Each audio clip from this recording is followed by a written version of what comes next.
لا حول ولا قوة إلا بالله العلي العظيم حسبنا الله ونعم الوكيل نعم المولى ونعم النصير الحمد لله رب العالمين والصلاة والسلام على أشرف الأنبياء والمرسلين هو الذي صاحب التاج والمعراج والبراق والعلم دافع البلاء والوباء والقحط والمرض والألم اسمه مكتوب مرفوع منقوش في اللوح والقلم جسمه مقدس معطر مطهر منور في البيت والحرم وصلى الله على سيد الثقلين ونبي الحرمين وإمام القبلتين محبوب رب المشرقين والمغربين مولى الكونين جد الحسنين أبي القاسم محمد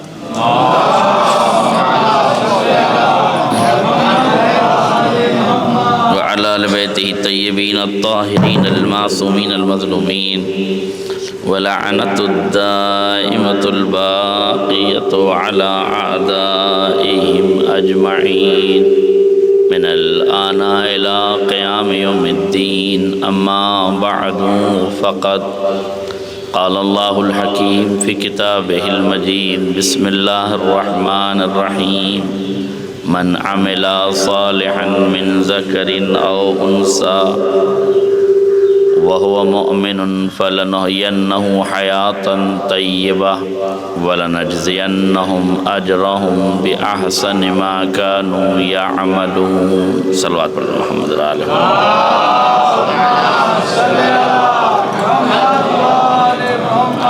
آپ حضرات سے گزارش ہے کہ ایک مرتبہ صبح حمد اور 3 مرتبہ سورہ اخلاص کی تلاوت فرما کر مرحومہ مغفورہ ریشمہ رضوی بنت سید محمد علی رضوی کی روح کو حساب حضرات گرامی قدر بزرگان ملت دوستان عزیز 11:15 ہو چکے ہیں اور 12:15 بجے نماز جمعہ ہے تو مجھے 12:05 تک اپنی گفتگو کو مکمل کر لینا ہے۔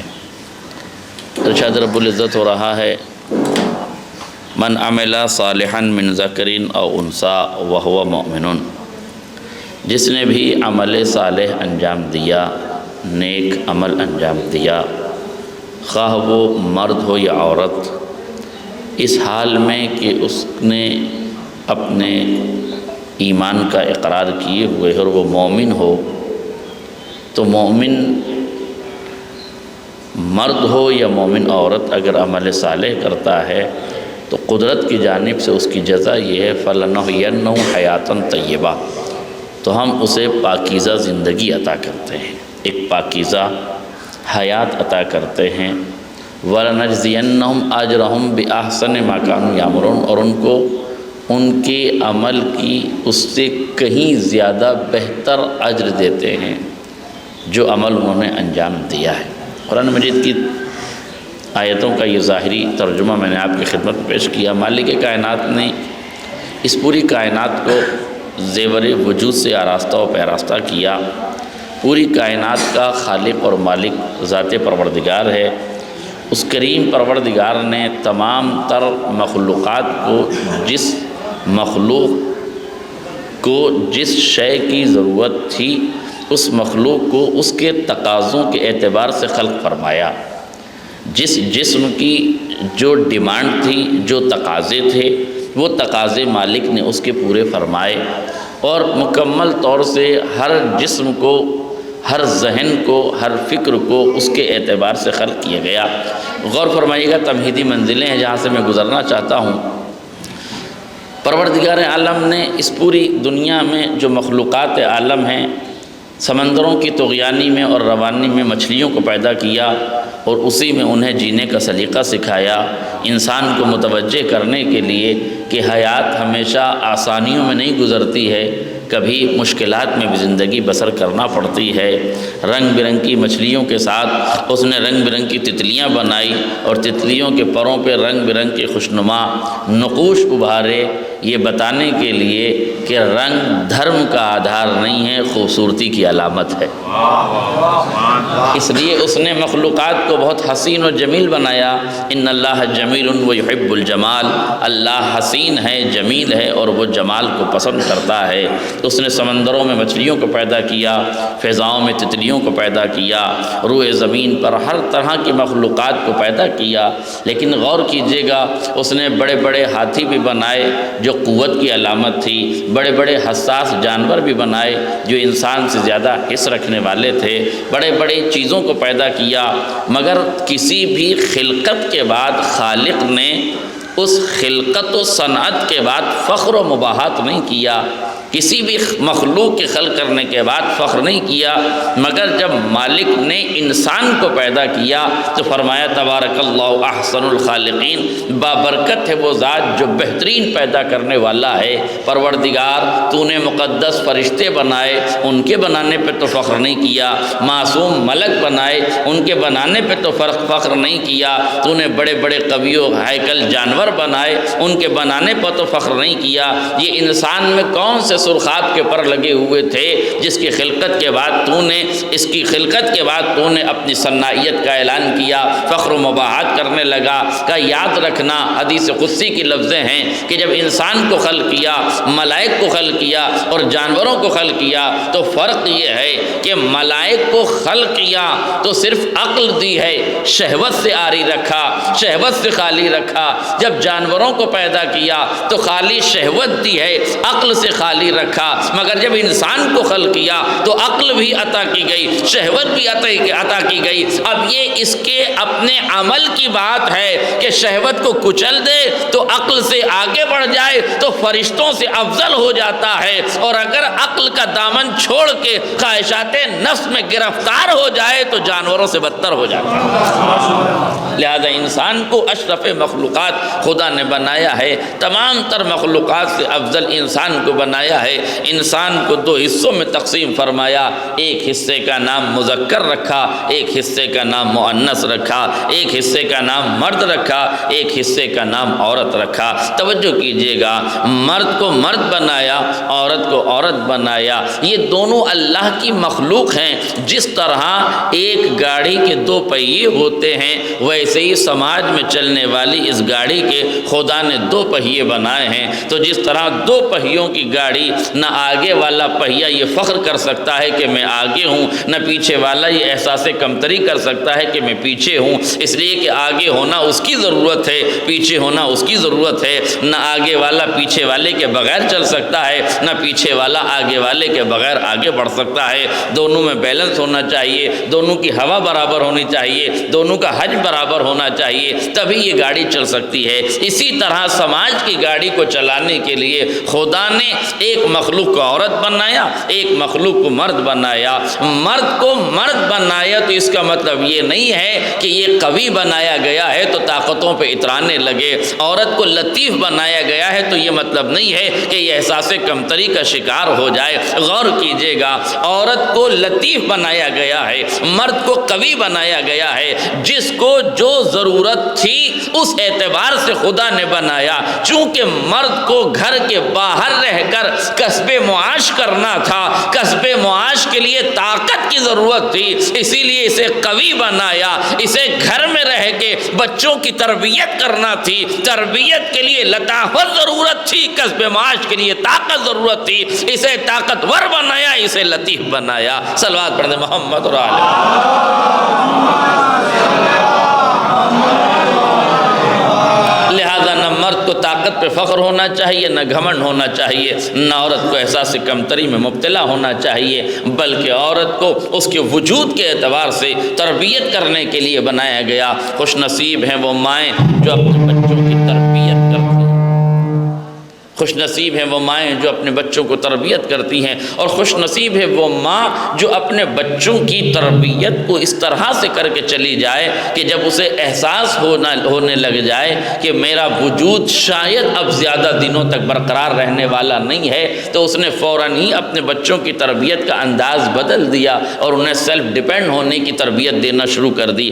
آپ غور کیجئے گا اور توجہ فرمائیے گا، جس خاتون کی یہ مجلس عزا ہے، ظاہر ہے کہ ایک تو کسی بھی مرحوم کی مجلس پڑھنا بہت آسان ہوتا ہے، مگر جب ایسی شخصیت کی مجلس پڑھنا ہو جن سے انسان آشنا ہوتا ہے، جن کی حیات کے گوشوں سے انسان واقف ہوتا ہے، جو زندگی ایک ساتھ گزرتی چلی جائے، تو پھر ایسے لوگوں کے لیے مجلس پڑھنا، ایسے لوگوں کی مجلس پڑھنا بہت مشکل کام ہے، جن کو ہم بہت قریب سے جانتے ہیں، جن کے انداز تربیت کو ہم نے قریب سے دیکھا ہے، جن کی محبتوں کو ہم نے قریب سے دیکھا ہے، جن کے عزت و احترام کو ہم نے قریب سے دیکھا ہے، جن کا معاملات میں اثر کیا تھا، جن کا عبادات میں اثر کیا تھا۔ روزے رکھنے والی بہترین صائمہ ہیں تو بہترین نماز پڑھنے والی عبادت گزار بھی تھیں۔ تربیت کے اعتبار سے دیکھیے تو بچوں کی ایک بہترین ماں تھی، زوجیت کے اعتبار سے دیکھیے تو ایک بہترین زوجہ تھی، سماج کے اعتبار سے دیکھیے تو ایک بہترین خاتون تھی، باعفت، با کمال، با کردار، اور ذکر آل محمد کے اعتبار سے دیکھیے تو کسی مدرسے کی تعلیم یافتہ نہیں تھی، اس کے باوجود بھی محنت کر کے اپنے دور کی بہترین ذاکرہ بھی تھی۔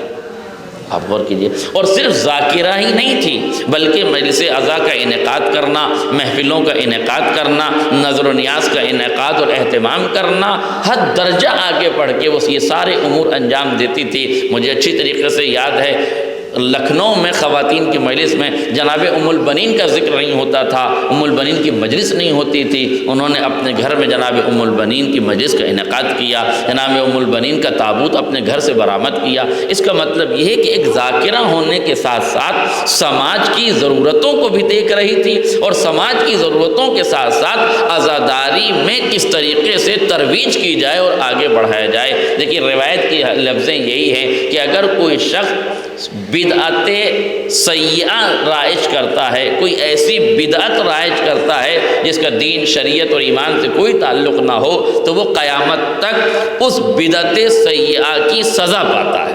اور اگر کوئی شخص بدعت حسنہ انجام دیتا ہے، یعنی آسان لفظوں میں کہہ دوں کوئی ایسا کام انجام دیتا ہے کہ جس کے اثرات باقی رہ جائیں، جس کا ثواب پہنچنے لگے، تو جب تک وہ قائم رہتی ہے نامہ اعمال میں اس کا ثواب لکھا جاتا ہے، لکھا جاتا رہے گا۔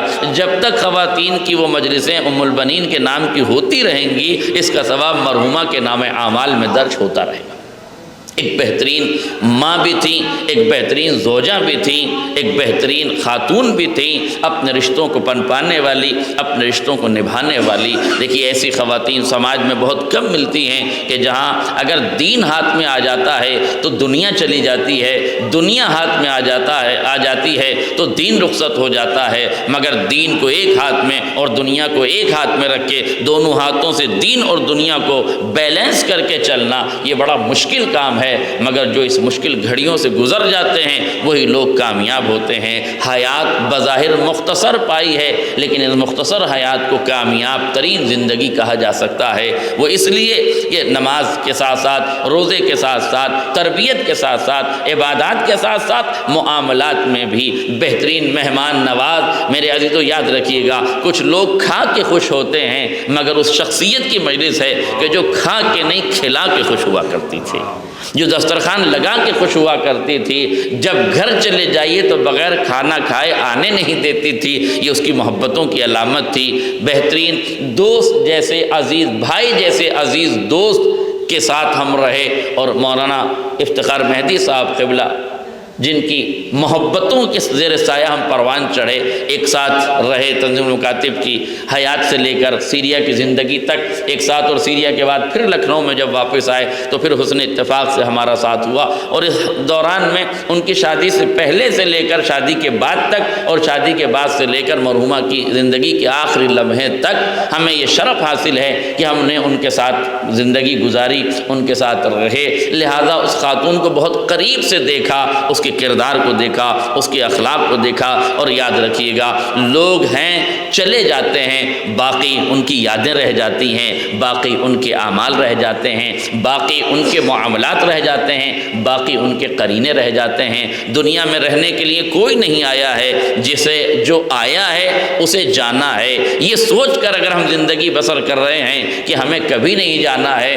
تو یہ غلط فہمی ہے۔ آج ہم کسی کی مجلس برسی میں بیٹھے ہیں، کل کوئی ہماری مجلس برسی میں بیٹھا ہوگا۔ آج ہم کسی کی ایصال ثواب کے لیے جمع ہوئے ہیں، کل کوئی ہمارے ایصال ثواب کے لیے جمع ہوگا۔ مجلسیں رسم و رواج کی بنیاد نہیں ہے، بلکہ مجلسیں عبادت ہیں، اور اس عبادت کا ثواب ابھی نظر نہیں آ رہا ہے، مگر قبر کی تاریکی میں جب اجالا ہوگا، صراط سے گزرنے میں جب آسانی ہو جائے گی، محشر میں جب حساب میں جلدی ہوگی، جب اس دور میں اس وقت جب پوری دنیا پریشان ہوگی اور حسین کا عزادار خوش و خرم ہوگا، کل عین باکیۃ یوم القیامہ الا من بکت علی الحسین، مگر ہر آنکھ قیامت کے دن روئے گی مگر وہ آنکھ مسکرائے گی جو حسین کے ذکر میں روئی ہے، جو حسین کے مصائب سن کے روئی ہے، جو ذکر آل محمد کرتے ہوئے روئی ہے۔ تو یاد رکھیے گا اگر سامع فقط سامع بن کے رویا ہے تو اگر اس کا ثواب ہے تو کوئی ذاکرہ بھی تھی، کوئی عالمہ علم کا پیمانہ بھی چھلکا رہی تھی، اخلاق کے دریچوں کو بھی واہ کر رہی تھی، تو یقیناً اس شخصیت کا حق ہے کہ خدا اسے جنت نعیم میں جگہ عنایت فرمائے۔ ایک صلوات پڑھیں محمد اور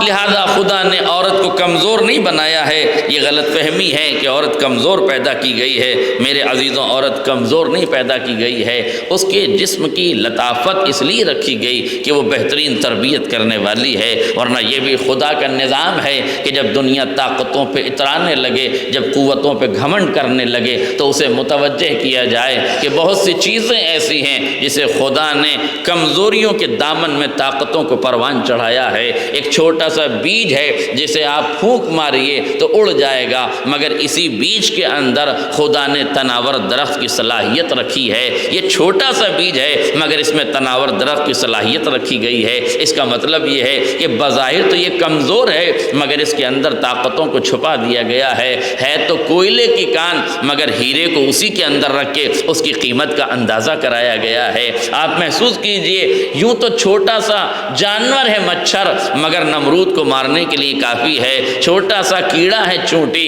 مگر ہاتھی جیسے قوتور جانور کو مارنے کے لیے کافی ہے، یوں تو چھوٹی سی مکھی ہے جو ہوا میں فضا میں گردش کرتی ہے مگر جب یہی مکھی متوکل کے ناک پر بیٹھ جاتی ہے پوری سلطنت پریشان ہو جاتی ہے کہ سرکار کی ناک پہ مکھی بیٹھ گئی۔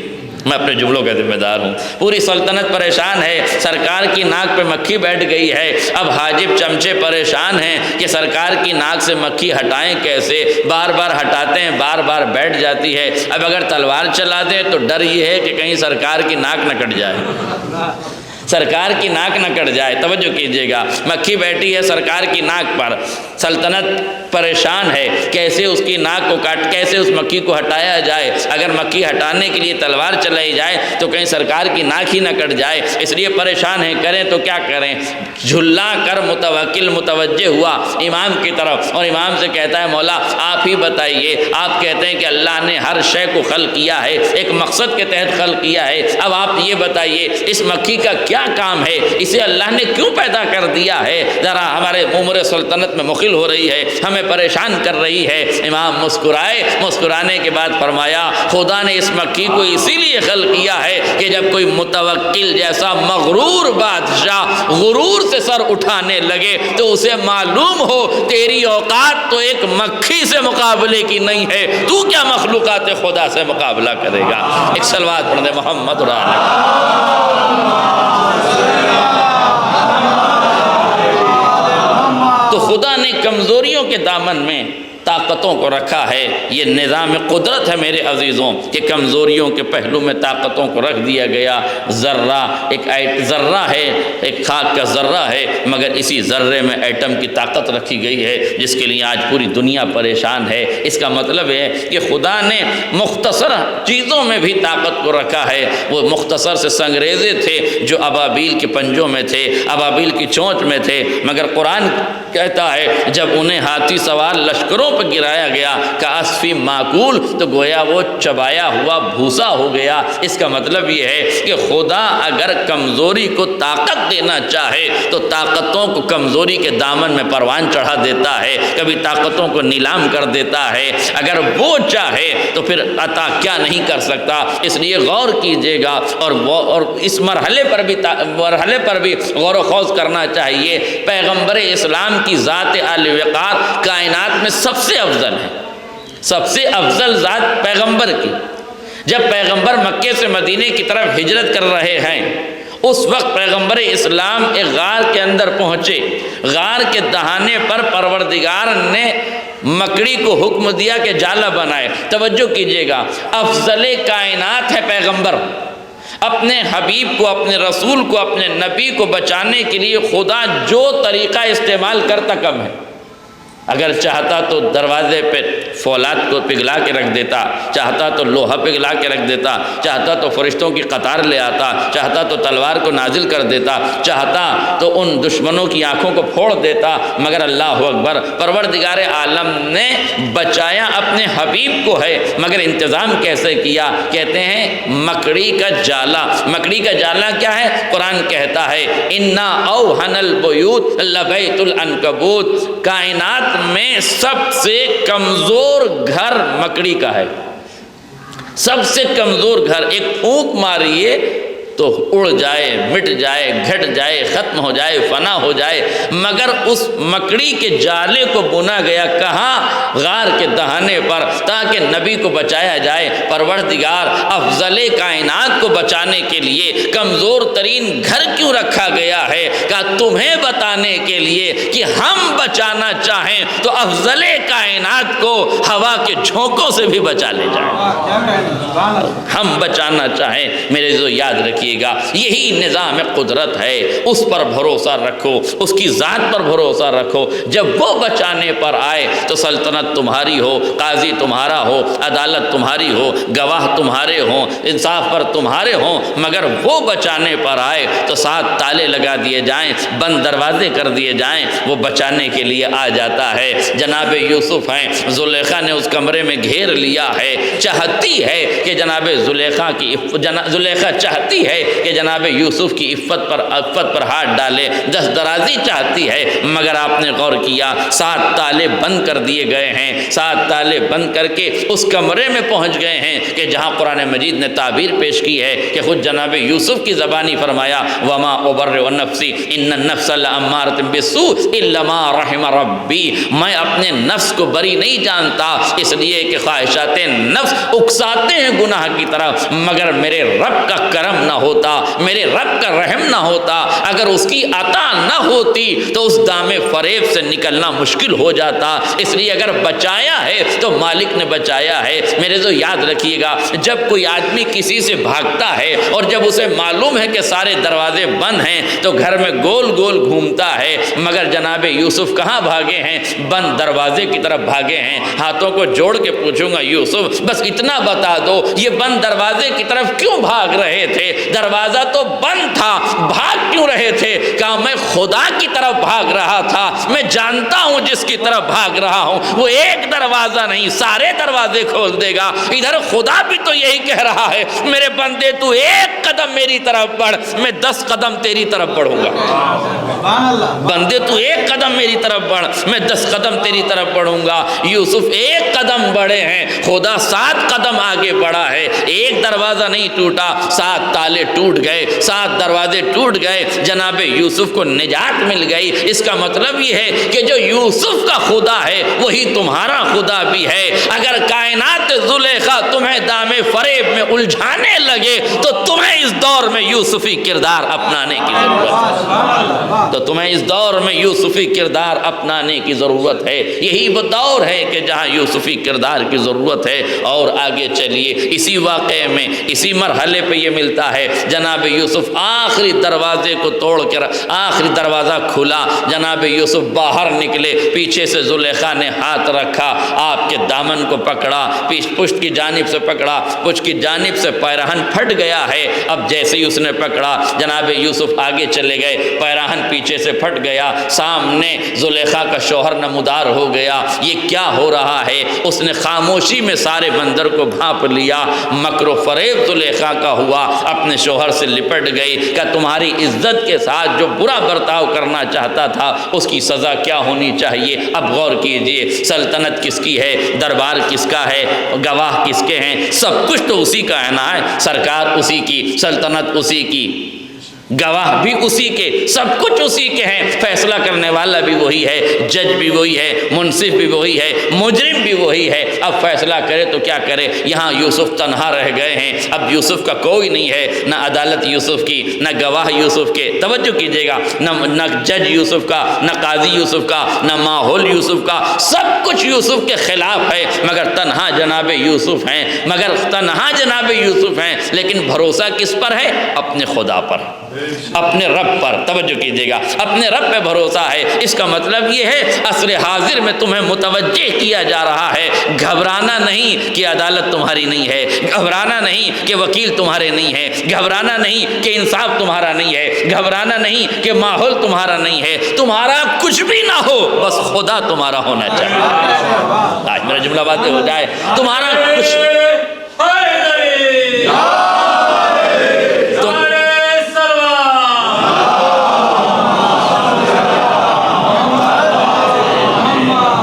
کچھ بھی نہ ہو مگر خدا تمہارا ہونا چاہیے۔ بفوراً خدا نے ساتھ دیا۔ یوسف گواہی گواہ مانگ رہا ہے تو گواہ پیش کر دو۔ کہ مالک اس بھرے دربار میں میرا تو کوئی بھی گواہ نہیں ہے۔ کہ جب ہم گواہی دلانا چاہیں تو نہ بولنے والوں کو بولنا سکھا دیتے ہیں۔ آج میرے جملہ باتیں ہو، نہ بولنے والوں کو بولنا سکھا دیتے ہیں۔ جس کے لبوں پہ تالا چڑھا ہوا تھا اسے تکلم کی دہلیز پر کھڑا کر دیا۔ ایک چھوٹا سا بچہ بھی کس کا ہے؟ کہ جو زلیخا کی بہن کا بیٹا ہے، کہ اسے لایا جائے، کہ گواہ تمہارا ہے۔ یہ ہے کمال کردار، یہی کہے کمال پروردگار جو اپنے نیک بندوں کے ساتھ ہوتا ہے۔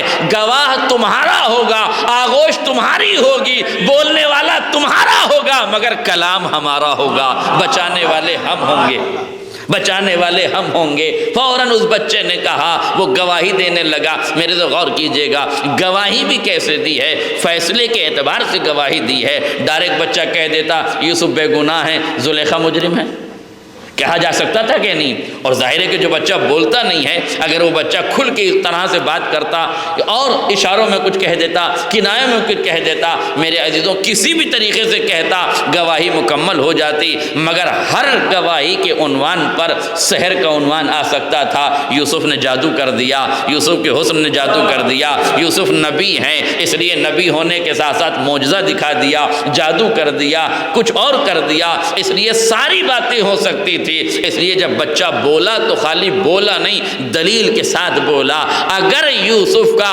آگے کا دامن پھٹا ہوا ہے تو یوسف مجرم ہے، زلیخا قصوروار نہیں ہے، اور اگر یوسف کے پیچھے کا دامن پھٹا ہے تو زلیخا قصوروار ہے، یوسف پاک دامن ہے۔ اب جب دامن دیکھا گیا تو جو اب تک توجہ کیجئے گا 6 دروازوں تک جو پکڑ نہ پائی تھی، 7ویں دروازے پہ جا کر اس نے پشت کی جانب سے دامن کیوں پھاڑ دیا؟ یہ نظام قدرت تھا جو ہماری طرف بھاگتا ہے، اس کے ثبوت بھی ہم ہی فراہم کرتے ہیں، اس کے بچانے کے راستے بھی ہم ہی فراہم کرتے ہیں، اس کے لیے زندگی کی راہیں بھی ہم تلاش کرتے ہیں۔ اس لیے میرے عزیزوں ڈپریشن میں جانے کی ضرورت نہیں ہے، حالات سے پریشان ہونے کی ضرورت نہیں ہے۔ پوری دنیا کا ماحول بگڑا ہوا ہے، پوری دنیا میں خوف و ہراس کا ماحول قائم کیا جا چکا ہے، اقتصادی پریشانیوں میں انسان کو گرفتار کیا جا رہا ہے، دن بدن اکنومیکل پاور لوگوں کے پاس بڑھ رہا ہے، اور عام جنتا اور عام سماج کی حالت خراب ہوتی جا رہی ہے۔ یہاں 2 روٹی کمانا لوگوں کے لیے مشکل ہو گیا ہے۔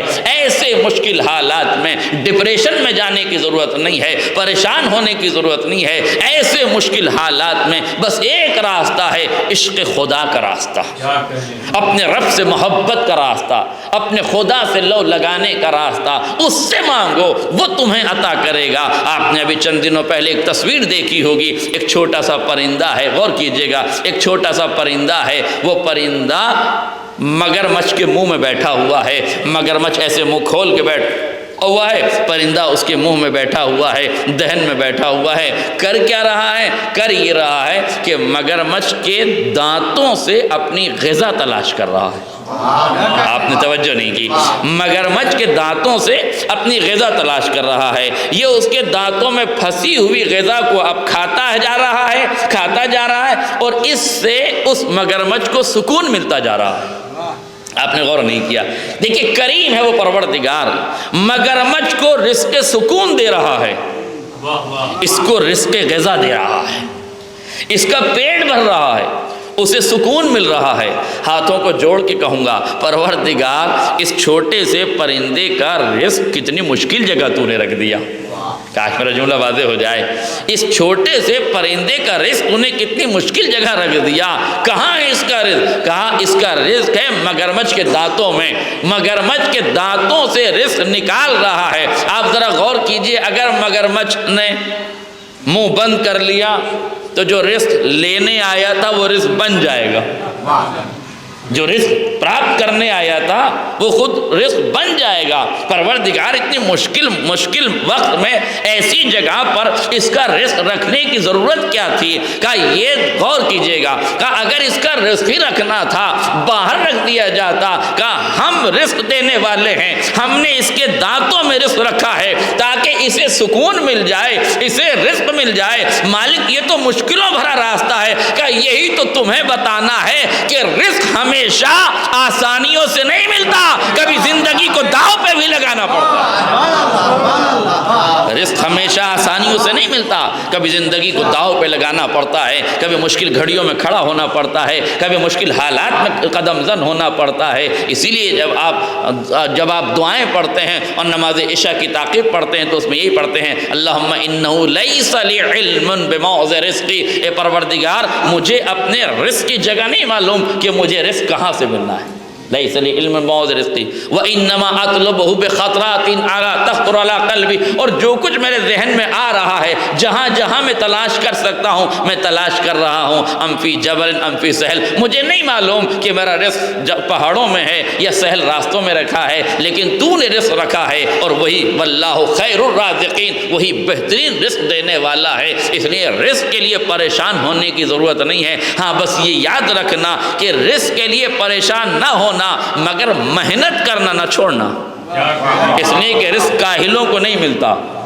رزق محنت کرنے والوں کو ملتا ہے، اور خدا رزق محنت کروا کے ہی دیتا ہے۔ غور کیجئے گا جناب مریم ہیں، اس حال میں ہیں کہ جناب عیسیٰ ان کے بطن مبارک میں ہیں، کس حال میں ہے خاتون؟ یعنی اس حال میں کہ جناب یوسف جناب عیسیٰ بطن مادر میں ہیں، حکم ہوتا ہے جناب مریم کو، مریم جاؤ اس درخت کے قریب جاؤ، درخت کو ہلانا، جیسے ہی درخت کو ہلاؤ گی ہم اس کے اندر سے تازہ کھجوریں نازل کر دیں گے، تازہ کھجوریں گریں گی، اٹھا کے کھا لینا۔ پروردگار یہ تیرے نبی کی والدہ بننے والی ہیں، یہ معتبر بندہ تیرے نزدیک معتبر ترین کنیز ہیں، اس کی عبادتیں، اس کی ریاضتیں، اس کا عمل تیری بارگاہ میں قابل قبول ہے۔ جیسے فرشتے کو قربت کا حق دیا تھا ایسے ایک فرشتے کو دیا جاتا جو کھجوریں لے کر آتا، ان کے منہ میں رکھ دیتا، ان کا پیٹ بھر جاتا۔ یہ درخت کے پاس بھیجنے کی ضرورت کیا تھی؟ درخت کو ہلانے کی ضرورت کیا تھی؟ درخت سے کھجوریں گری تو اٹھا کے صاف کر کے کھانے کی ضرورت کیا تھی؟ کہ ہم رزق تو دینا چاہتے ہیں پر کاہل بنا کے نہیں دینا چاہتے، ہم رزق تو دینا چاہتے ہیں پر کاہل بنا کے نہیں دینا چاہتے۔ ہم چاہتے ہیں کہ رزق ملے مگر محنت کے ساتھ ملے، مشقت کے ساتھ ملے۔ میرے جو یاد رکھیے گا رزق وہی ہضم ہوتا ہے جو مشقتوں کے ساتھ ملے۔ کچھ لوگ تو بغیر مجلس میں آئے رزق پراپت کرنا چاہتے ہیں۔ ایک صلوات پڑھ دیں محمد اور آل محمد۔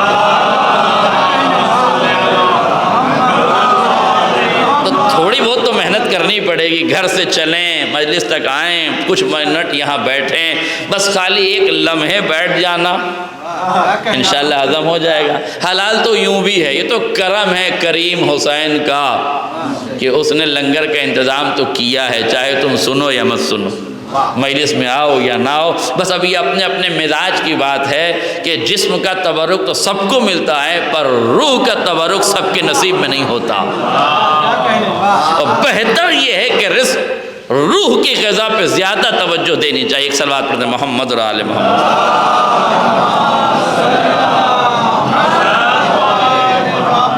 کریم ہے میرے عزیزوں، وہ پروردگار کریم ہے، رحیم ہے، بے پناہ ہم سے محبت کرتا ہے۔ آپ یقین کیجئے لفظ محبت کو حدیث قدسی میں ہے، جب خلق کیا پروردگار عالم نے، لفظ محبت کو جب خلق کیا ہے تو 100 حصوں میں تقسیم کیا ہے۔ 99 حصہ محبت اس نے اپنے پاس رکھے، ایک حصہ محبت اس نے پوری کائنات پہ تقسیم کر دیا۔ ایک حصے میں سب شامل ہیں لیکن 99 حصے اس کے پاس۔ اس کا مطلب یہ ہے کہ ماں سے زیادہ محبت کرنے والی ذات خدا کی ہے، باپ سے زیادہ محبت کرنے والی ذات خدا کی ہے، عزیزوں رشتہ داروں سے زیادہ محبت کرنے والی ذات خدا کی ہے۔ ہماری سب سے بڑی پرابلم اس دور میں یہی ہے کہ جسے ہمیں سب سے زیادہ پیار کرنا چاہیے اسے ہم شاید سب سے کم پیار کرتے ہیں۔ جس خدا سے ہمیں سب سے زیادہ محبت ہونی چاہیے اس خدا ہی سے ہمیں محبت نہیں ہے۔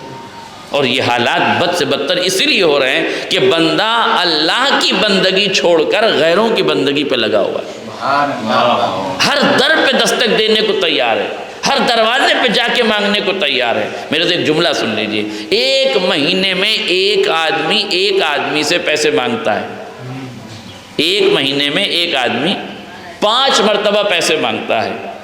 پہلی مرتبہ آدمی نے مانگا گوگل پے کر دیا، دوسری مرتبہ اکاؤنٹ میں بھیج دیا، تیسری مرتبہ اور بھیج دیا، چوتھی مرتبہ وہ پیسے نہیں بھیجتا، فون نہیں اٹھاتا، میسج ریڈ نہیں کرتا، ملاقات نہیں کرتا، جس گلی سے گزرتے ہیں کترا جاتا ہے، ملاقات نہیں کرتا۔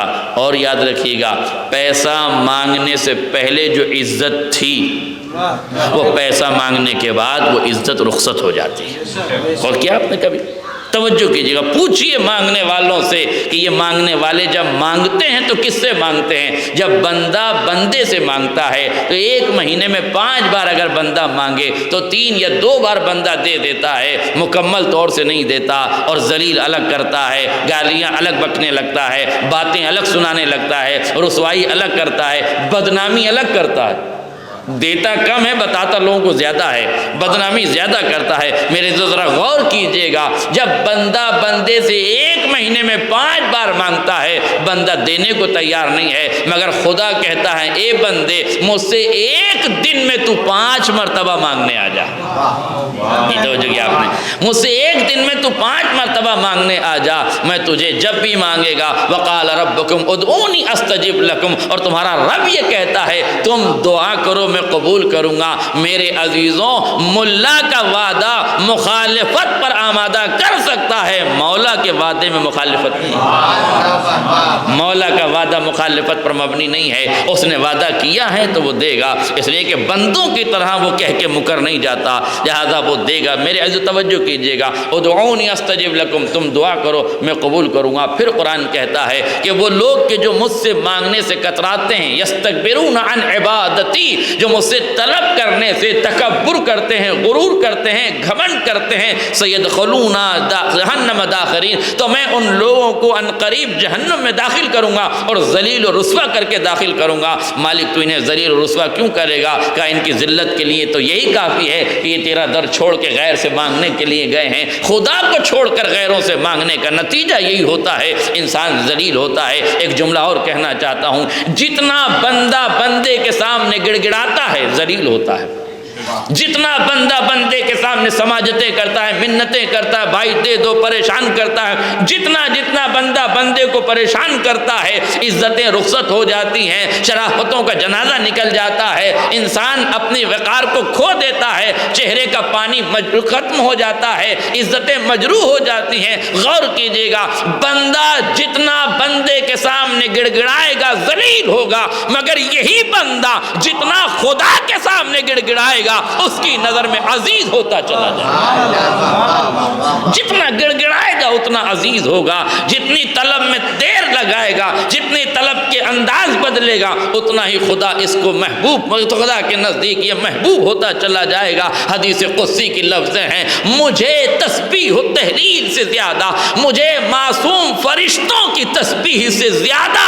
اپنے بندے کا رو کے گڑ گڑا کے مجھ سے طلب کرنا اچھا لگتا ہے۔ اللہ اللہ، جب بندہ رو کے گڑ گڑا کے اللہ سے طلب کرتا ہے تو اللہ کو فرشتوں کی تسبیح اچھی نہیں لگتی، اس کا رو کے مانگنا اچھا لگتا ہے، اس کا تڑپ کے طلب کرنا اچھا لگتا ہے۔ تو کیوں غیروں کے دروازے پہ دستکیں دے رہے ہو؟ کیوں غیروں کے دروازے پہ ہاتھ پھیلا رہے ہو؟ کیوں بھکاریوں سے بھیک مانگ رہے ہو؟ اس سے کیوں نہیں مانگتے جو شہنشاہوں کا شہنشاہ ہے، جو کریموں کا کریم ہے، جو رحمان و رحیم ہے، جو ذات واجب ہے، جو علی کل شیء قدیر ہے، جس کی قوت علی الاطلاق ہے، جو مطلقاً قادر الوجود ہے، میرے عزیزو جو واجب الوجود ہے، جس کی قدرت پوری کائنات پر آیا ہے، ہم اس سے نہیں مانگتے۔ ہماری پریشانی یہ ہے کہ ہم ہر در پہ مانگنے کو تیار ہیں، مگر نہیں مانگتے تو اس سے نہیں مانگتے جو سب کو دینے کے لیے تیار ہے۔ لفظ بدلوں تو آسانی سے کہوں، ان گھروں اور دروں پہ نہ مانگو جہاں مانگنے سے ذلتیں ملتی ہیں، اس سے مانگو جس نے نہ کسی در پہ بلایا نہ کسی گھر پہ بلایا۔ اس نے کہا نہیں کہ میرے گھر پہ آ کے مانگو تو دوں گا، میرے در پہ آ کے مانگو تو دوں گا، کہا بس مانگنے کا سلیقہ پیدا کر کے مانگو تو ضرور دوں گا۔ آپ غور کیجیے، آج ہم ہر آدمی کے پاس جا رہے ہیں، مولانا خیر و برکت کی دعا بتا دیجئے، مولانا تعویذ بتا دیجئے، مولانا یہ گنڈا بتا دیجئے، مولانا یہ پریشانی کیسے ختم ہو جائے، مولانا یہ کیسے ختم ہو جائے۔ آج ہم پریشانیوں کا حل ڈھونڈ رہے ہیں۔ آئیے میں ایک پریشانی کا حل اور بتا دوں، بات آ گئی درمیان میں تو ایک جملہ اور سن لیجئے۔ پریشانی کا حل، ایک شخص تھا جس کو بلڈ کینسر تھا۔ بلڈ کینسر یعنی جس کے خون میں سرطان تھا، بلڈ کینسر تھا۔ بس آخری بات، بلڈ کینسر تھا۔ وہ ایک عالم دین کے پاس گیا، کہا مجھے کوئی نسخہ بتا دیجیے جس سے میں جلدی سے ٹھیک ہو جاؤں۔ بس مجھے ڈاکٹر نے یہ کہا ہے کہ تیرے پاس صرف 20 اور 21 دن بچے ہیں، اس کے بعد تو مر جائے گا، چونکہ میرے پورے جسم میں جراثیم پھیل چکے ہیں، اب بچنے کی کوئی امکان نہیں ہے۔ 15-20 دن میرے پاس ہیں، آپ بتائیے میں کیا کروں۔ عالم دین نے پوچھا کہ کہاں رہتے ہو؟ اس نے کہا میں شہر میں رہتا ہوں۔ کہا گھر کہاں ہے؟ کہا دیہات میں ہے۔ کہا اچھا دیہات میں رہتے ہو، کہاں؟ کہا رشتہ دار عزیز کہاں؟ کہا سب دیہات میں رہتے ہیں۔ کہا تو اب ایک کام کرو، اپنی زندگی کے بچے ہوئے 20 دنوں کو لے کر اپنے گاؤں چلے جاؤ اور 15 دن تک وہاں رہو، اور یہ دیکھو کہ تمہارے گاؤں میں رشتہ داروں میں کس کو کس چیز کی ضرورت ہے، ان کی ضرورتوں کو پورا کرو۔ جس کو حل نہیں چاہیے اسے حل دے دو، جس کے پاس زمینیں ہیں، کنویں نہیں ہیں، کنویں کھود کے دے دو، جو زراعت کرنا چاہتا ہے مگر زراعت کا سامان نہیں اسے زراعت کا سامان دے دو، جن کے گھروں پہ چھت نہیں انہیں چھت دے دو، جن کی بیٹیاں بیٹھی ہوئی ہیں شادی کے لائق ہیں ان کے پاس پیسہ نہیں انہیں پیسہ دے دو، جو بچے پڑھ رہے ہیں ان کی فیس نہیں دے سکتے ہیں ان کی فیس دے دو۔ جاؤ اپنے رشتہ داروں کی ساری ضرورتوں کو پورا کرنے کے بعد 15 دن کے بعد واپس آؤ، تو پھر میں تمہیں ایک ایسی دعا بتاتا ہوں جس سے تمہاری بیماری کا خاتمہ ہو جائے گا اور ختم ہو جائے گا۔ اس نے کہا ٹھیک ہے۔ 15 دن کے بعد وہ 15 دن تک بہترین یہ عمل خیر کرتا رہا، اپنے رشتہ داروں کو سب کو آرام سے جو کچھ جس کو ضرورت تھی اپنا بھرپور دولت ان پہ لٹاتا رہا۔ 15 دن کے بعد واپس آیا، کہنے لگا قبلہ آپ جلدی سے دوائی بتا دیجئے۔ قبلہ نے کہا، مولانا عالم دین نے کہا کہ جاؤ اپنا ایک مرتبہ چیک اپ کرا کے آ جاؤ۔ کہ حضور 15 دن میں نہ کوئی دوائی کھائی، نہ کوئی دعا پڑھی، نہ کچھ کیا، اب چیک اپ کرنے کی بات کریں، آپ دعا بتائیے۔ کہنے لگے آپ چیک اپ کرا کے آئیے پھر میں آپ کو دعا بتاتا ہوں۔ مگر چیک اپ کرا کے آئیے پھر دعا بتاتا ہوں۔ وہ چیک اپ کرانے کے لیے گیا، جب واپس آئے تو کہنے لگا اچھا اب دعا بتا دیجئے۔ کہا یہ بتاؤ چیک اپ میں رپورٹیں کیسی ہیں؟ اس نے رپورٹیں سامنے کی، مسکرا کے کہنے لگا کہ قبلہ مجھے تو کوئی بیماری نہیں ہے، میں تو بالکل پاک و پاکیزہ ہو گیا ہوں، ٹھیک ہو گیا ہوں۔ عالم دین مسکرائے اور مسکرانے کے بعد کہا کہ تیرے لہو میں رشتہ داروں کی پیاس مضمر تھی۔ آئے میرا جملہ واضح ہو جائے، تیرے لہو میں رشتہ داروں کی تشنگی تھی، تو نے اپنے مال سے لہو کی تشنگی بجھائی، خدا نے اس لہو سے جراثیم کو ہٹا دیے، اس بیماری کو ہٹا دیا۔ میرے عزیزوں کتنا آسان نسخہ ہے، اور یہ نہ سوچیے کہ یہ عالم کا نسخہ ہے، یہ پیغمبر کا فرمان ہے۔ اگر کوئی شخص اپنے اہل و عیال کے ساتھ، اپنے عزیز و اقارب کے ساتھ، اپنے رشتہ داروں کے ساتھ حسن سلوک کرتا ہے، اس نے صلہ رحم کرتا ہے، حسن سلوک کرتا ہے، تو اگر اس کی زندگی کے 3 دن بچے ہوئے ہیں اور وہ حسن سلوک صلہ رحم کرتا ہے تو خدا اس کی عمر 30 سال بڑھا دیتا ہے۔ اور اگر کوئی شخص اپنے رشتہ داروں کے ساتھ قطع رحم کرتا ہے، ان کے ساتھ برائی کرتا ہے، ان کے ساتھ بدی کرتا ہے، برائی کرتا ہے، تو ایسے شخص کی اگر عمر 30 سال باقی ہے تو خدا گھٹا کے اسے 3 دن کر دیتا ہے۔ اب اگر عمریں بچانا چاہتے ہو تو عزیزوں پہ رحم و کرم کرنا سیکھ جاؤ، انشاءاللہ عمر میں اضافہ ہو جائے۔ کون ہے جو جلدی مرنا چاہتا ہے؟ ہر آدمی حیات چاہتا ہے، ہر آدمی زندگی چاہتا ہے، مگر زندگی کہاں رکھی گئی ہے؟ ہم سوچتے ہیں کہ دوائیاں کھا کے جی جائیں گے۔ خدا نے دوا میں شفا رکھی، یاد رکھیے گا، دوا میں شفا نہیں ہے، خدا نے شفا رکھی ہے۔ یعنی اصل یہ ہے کہ خدا کے نام میں شفا ہے۔ اگر دوا کھاؤ تو پڑھ کے کھاؤ اللہ شافی اللہ کافی، اس لیے کہ دواؤں میں شفا نہیں ہوتی ہے، دواؤں میں خدا شفا دیتا ہے۔ اگر دوا میں شفا ہوتی تو ایک دوائی سارے مریضوں کو فائدہ پہنچا دینی چاہیے، مگر ایک دوا سب کو فائدہ نہیں پہنچاتی۔ اس کا مطلب ہے کہ دوا میں شفا نہیں ہے، نام خدا میں شفا ہے۔ یا من اسمہ دوا و ذکرہ شفا، ہے وہ پروردگار کے جس کا نام ہی دوا ہے اور جس کا ذکر ہی شفا ہے۔ یا سریع الرضا اغفر لمن لا یملک الا الدعاء، جلدی راضی ہونے والے خدا ہم سے راضی ہو جا، اس لیے کہ میرے پاس دعا کے سوا کچھ نہیں ہے۔ یہ صفت ہے کریم پروردگار کی، کیا؟ سریع الرضا، وہ جلدی راضی ہونے والا ہے۔ ماں جلدی نہیں منتی، بھائی جلدی نہیں منتا، جو رشتے روٹھ جاتے ہیں انہیں منانے میں مشکلیں پیدا ہوتی ہیں، مگر اللہ تمہارا خدا کتنا کریم ہے، وہ سریع الرضا ہے، وہ جلدی من جاتا ہے۔ اسے منانے کے لیے تمہیں زیادہ دقتیں نہیں کرنی ہیں، صرف اپنے دل کو کھول کے اس سے معافی مانگنی ہے۔ بس میرے گفتگو تمام ہو گئی۔ ایک مرحومہ کے ایصال ثواب کی مجلس ہے، ایک ماں کے ایصال ثواب کی مجلس ہے۔ آج سے 1 برس پہلے جب اس ماں کا جنازہ اٹھا تھا، ہم دیکھ رہے تھے کیسے چھوٹے چھوٹے بچے ماں کے جنازے سے لپٹ رہے تھے۔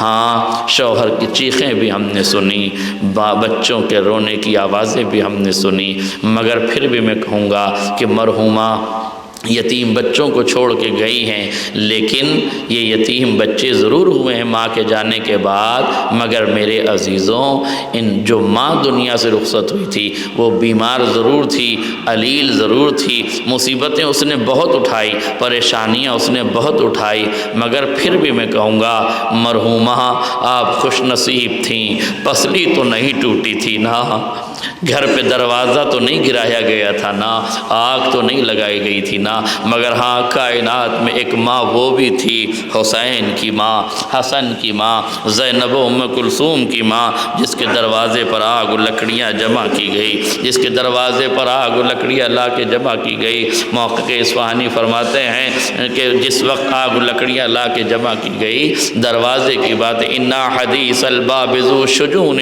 مما جنت بہ ید الخون، دروازے کی باتیں دل کو توڑ دینے والی باتیں ہیں۔ وہ کون سی باتیں ہیں جو دروازے کی باتیں ہیں؟ کہ جب ایک شقی دروازے پر آ کے کہتا تھا فاطمہ گھر کا دروازہ کھولو ورنہ ہم گھر کو آگ لگا دیں گے، سیدہ نے فرمایا کیا اس گھر کو آگ لگا دو گے جس میں رسول کے چھوٹے چھوٹے بچے حسن و حسین ہیں؟ کہنے والے نے کہا وہ انکانا، ہاں ہوتے ہیں تو ہوا کرے، ہم گھر کو آگ لگا دیں گے۔ روایت کہتی ہے یہ کہنے کے بعد دروازے میں آگ لگائی گئی اور دروازے پہ ایک ایسی ٹھوکر ماری، موقع اصفہانی فرماتے ہیں شہزادی در و دیوار کے درمیان میں آ گئی، الباب والجدار والدما شہود صدق ما بہ الخفا، دروازہ دیوار اور در و دیوار کے درمیان فاطمہ کی ٹوٹی ہوئی پسلیوں کا لہو ایک ایسا گواہ ہے جسے مٹایا نہیں جا سکتا۔ تاریخ نے عجیب جملے لکھے، تاریخ کی لفظیں یہ ہیں کہ جب دروازہ سیدہ کے پہلو پہ گرا، دروازے کا گرنا تھا کہ سیدہ کا پہلو شکستہ ہو گیا۔ اذ رزا تلک العزل الزکیہ رضیت اللہ مثلہ رضیہ، اور جب دروازہ گرا تو فاطمہ کی پسلیاں چکنا چور ہو گئی۔ عزادارو رزا کا لفظ استعمال ہوتا ہے جب ہڈیوں کا چورا ہو جائے۔ یہ لفظ روایت میں 3 جگہ استعمال ہوا، ایک 18 برس کی سیدہ کے لیے، ایک 18 برس کے علی اکبر کے لیے، ایک 57 برس کے حسین مظلوم کے لیے۔ حسین کے لاشے پہ جب گھوڑے دوڑائے گئے ہڈیوں کا چورا ہو گیا، علی اکبر کے سینے میں جب برچی کا پھل لگا علی اکبر کے سینے کی ہڈیوں کا چورا ہو گیا، اور سیدہ کے پہلو پہ جب دروازہ گرا پسلیاں چکنا چور ہو گئی۔ جزاکم ربکم خیر الجزا، خدا آپ کو کوئی غم نہ دے میرے عزیزو۔ جب انسان کی پسلیاں ٹوٹ جاتی ہیں، پسلیاں شکستہ ہوتی ہیں، تو سانس کی آمد و رفت میں مشکلیں پیدا ہوتی ہیں، سانس لینے میں دقت ہوتی ہے۔ ایک ماں کے ایصال ثواب کی مجلس ہے، وہ ماں کسی کی بیٹی بھی تھی، ایک ماں بھی تھی، بہترین زوجہ بھی تھی۔ عزیزو سن سکو تو سن لو، سیدہ زینب کی جب پسلیاں شکستہ ہو گئی، یہ ایک ایسی مصیبت ہے جس سے بڑی کوئی مصیبت نہیں۔ کرامات فاطمیہ کا مصنف لکھتا ہے کہ دبئی میں ایک شخص رہتا تھا جو غیر شیعہ تھا، مگر وہ شیعہ نہیں تھا، اس کی ایک بیٹی تھی۔ جب کوئی مولانا وہاں مجلس پڑھنے کے لیے جاتا تھا تو اس سے کہتا تھا سیدہ کے مصائب پڑھو، سیدہ کے مصائب پڑھو۔ لوگ پوچھتے تھے، ایک مرتبہ ذاکر نے پوچھا بھائی تو جب بھی مصائب پڑھواتا ہے سیدہ کے مصائب پڑھواتا ہے، آخر کیوں سیدہ کے مصائب پڑھواتا ہے؟ وہ کہتا ہے میری ایک بیٹی تھی جس سے میں بے پناہ محبت کرتا تھا، جب گھر سے نکلتا تھا سب سے آخر میں بیٹی سے ملتا تھا، جب گھر میں آتا تھا سب سے پہلے بیٹی سے ملتا تھا۔ ایک دن مجھے آفس میں فون آیا کہ بھائی تیری بچی ایک سکہ نگل گئی ہے جو اس کے گلے میں اٹکا ہوا ہے، سانس لینے میں بڑی دقت ہو رہی ہے۔ میں تیزی سے بھاگ کے گیا، میں نے بچی کی حالت غیر دیکھی،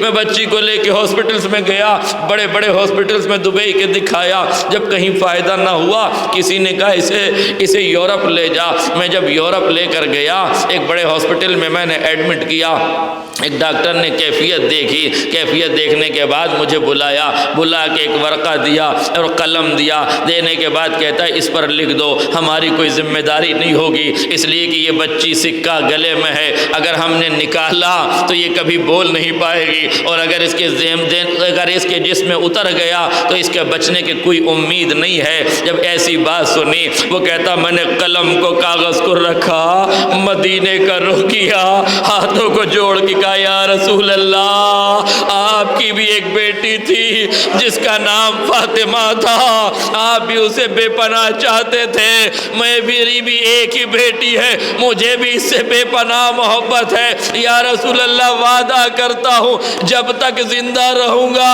فاطمہ کا ذکر کرتا رہوں گا، میری بیٹی کو شفا دے دیجئے۔ میں اتنا سننا تھا، ابھی کہتے ہیں ایک ڈاکٹر چیختا ہوا آیا، آ کے کہتا ہے میریکل ہو گیا، معجزہ ہو گیا۔ اس نے پوچھا کیا ہوا؟ کہا تیری بیٹی بولنے لگی ہے۔ اچانک سکہ اس کے منہ سے نکل گیا، تیزی سے دوڑتا ہوا گیا، بچی کو دیکھا، کلیجے سے لگایا، پیشانی کا بوسہ دیا، اے بیٹا یہ کیسے ہو گیا؟ کہا بابا میں بیٹھی تھی، ابھی ایک ضعیفہ آئی، میری کمر پہ آہستہ سے ہاتھ رکھا، سکہ میرے منہ سے باہر نکلا، بابا سکہ میرے منہ سے باہر نکلا، میں نے ہاتھوں کو جوڑ کے شکریہ ادا کیا، میں نے سلام کیا۔ آنے والی بیوی نے کہا بیٹا اپنے بابا کو میرا سلام کہنا اور اس سے کہنا جو وعدہ اس نے کیا ہے اس وعدے کو پورا کرے۔ تڑپ گیا، بیٹی کو کلیجے سے لگایا، زاروں قطار رونے لگا، پوچھتا ہے بیٹی یہ تو بتاؤ وہ ضعیفہ کون تھی؟ بیٹی تڑپ گئی، بابا ایک ضعیفہ، کمر خمیدہ، پہلو شکستہ، رخسار پہ تماچوں کے نشان، اے بابا کوئی اور نہیں، امت کی ستائی، رسول کی اکلوتی بیٹی، صدیقہ طاہرہ حضرت فاطمہ زہرا۔ إن